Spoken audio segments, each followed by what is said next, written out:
Agora, no Jornal da Manhã, entrevista.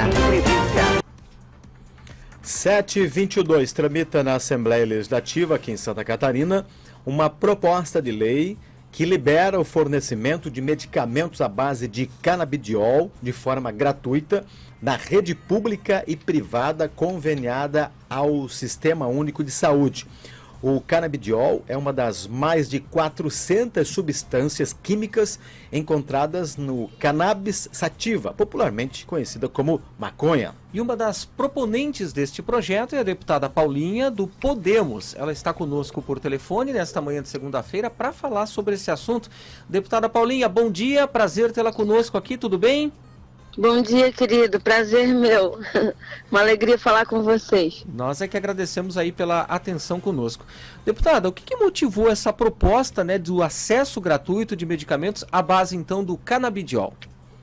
Então, em 2020, logo depois que eu me elejo deputada, eu sou procurada por um pai, amigo meu aqui de Bombinhas, inclusive, que é pai de uma criança autista.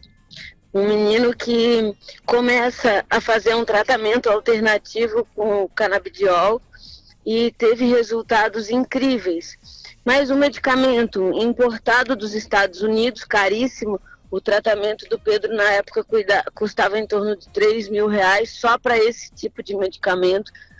E ele me buscou para me explicar o que era, enfim. E aí, a partir dali, se abriu uma nova porta de conhecimento para mim. Eu fui estudar sobre o tema e aprendi que o canabidiol, ou na verdade a cannabis medicinal, como alguns chamam, ou o uso medicinal da cannabis, mais corretamente assim falando, ela traz uma série de benefícios que nenhum outro medicamento alopático traz para pacientes que são portadores de doenças como Alzheimer, Parkinson, esclerose múltipla e também principalmente nas crianças que têm autismo.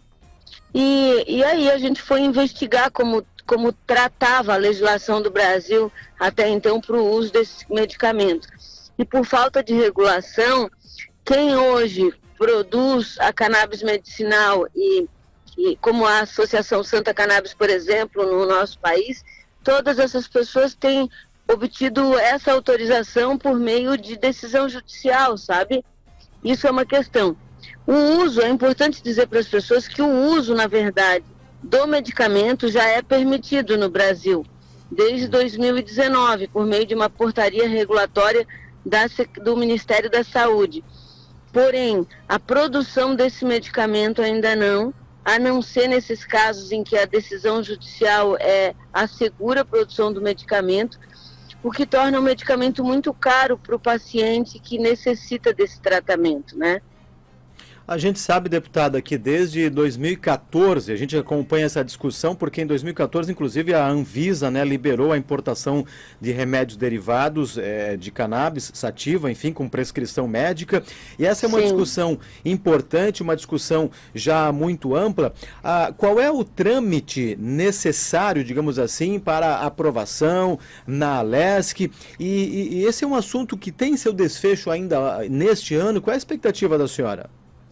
Homem de Deus, eu vou dizer para ti que esse projeto de lei nosso é de 2021. Pensa, nós já estamos em 2023.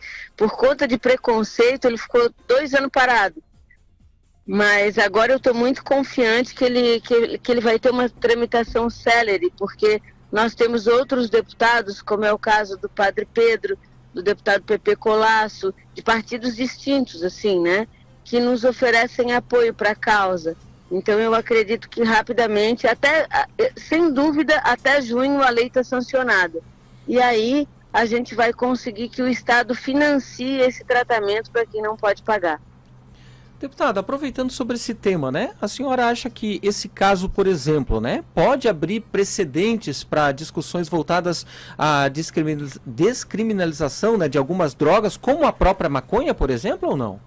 Eu, francamente, eu não vejo espaço para isso. A gente está discutindo uma pauta em absoluto sob o espectro sanitário, A questão da descriminalização da maconha é um tema diverso que precisa ser aprofundado, precisa ser discutido pela sociedade, não há dúvida, mas ele advoga pelo viés do direito penal, são outros princípios, inclusive, de discussão regulatória que a gente vai utilizar para essa discussão, entendeu? Eu acho que a gente tem que abrir mão desse preconceito ridículo, porque a gente está falando de uma planta, como tantas outras, que no uso medicinal ela pode fazer extremamente bem, melhorar a qualidade de vida, e eu digo que não é só do paciente, tá? Melhora a qualidade de vida da família. Quando um paciente que tem uma doença extrema e traumática, como esclerose múltipla, por exemplo, ou como Alzheimer, ou como Parkinson, tem uma melhora significativa no seu comportamento, sabe? Então, eu acho que são duas discussões que não dialogam, na verdade.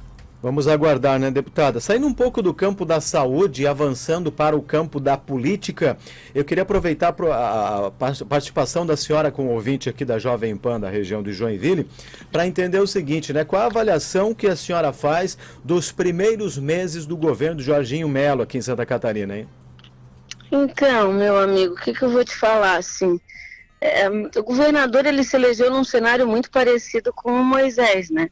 Praticamente sozinho, veio nessa onda agora, a onda 22, que foi muito mais forte que o 17 na época, e assim, com um grupo pequeno, muito pequeno, um grupo político, ele não tinha nenhuma aliança partidária, então é claro que ele tem passado um pouco mais de trabalho para compor equipe, e embora ele tenha elegido para algumas funções estratégicas, pessoas que, no meu ponto de vista, ele acertou muito, como é o caso do secretário de Fazenda, o Cleverson, né, que é um cara extraordinário para quem o conhece, mas, de fato, assim, é pouco tempo ainda, né, o Jorginho, ele mandou apenas um projeto de lei, olhando sobre o espectro do parlamento, só chegou para a gente uma matéria relevante até agora, que foi a reforma administrativa, que no meu ponto de vista eu penso que o parlamento tem que ajudá-lo, sabe? O mínimo que se pode oferecer a um governador que chega é a condição para ele fazer o trabalho que deseja fazer pelos seus, né? Pelo Estado. E a gente vai ter mais para frente agora a discussão desse projeto de lei que ele pretende nos enviar, que trata da questão do ensino universitário gratuito, né? Eu acho que esse vai ser um tema bastante polêmico. Enfim, eu acho que o Jorginho, nesse primeiro trimestre, está se organizando ainda para apresentar o seu ritmo de trabalho, né?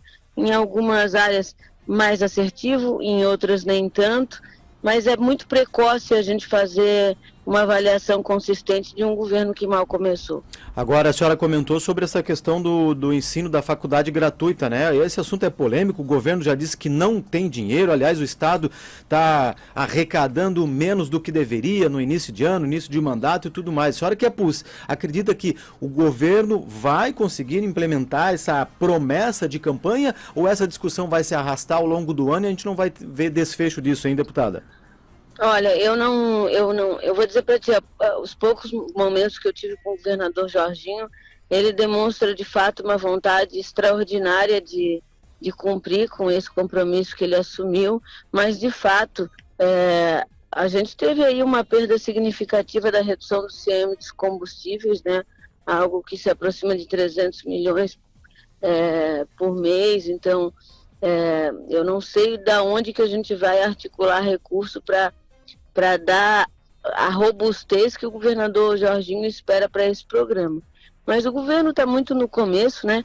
Eu acho que a gente tem aí 4 anos pela frente e igual modo, é relevante dizer que nós temos compromissos que foram firmados pelo governo passado e que não foram feitos pelo CPF do Moisés, né? Foram feitos pelo CNPJ do Estado e que também precisam ser honrados, né? Obras que precisam dar seguimento, compromissos contratados com os municípios que precisam ser honrados.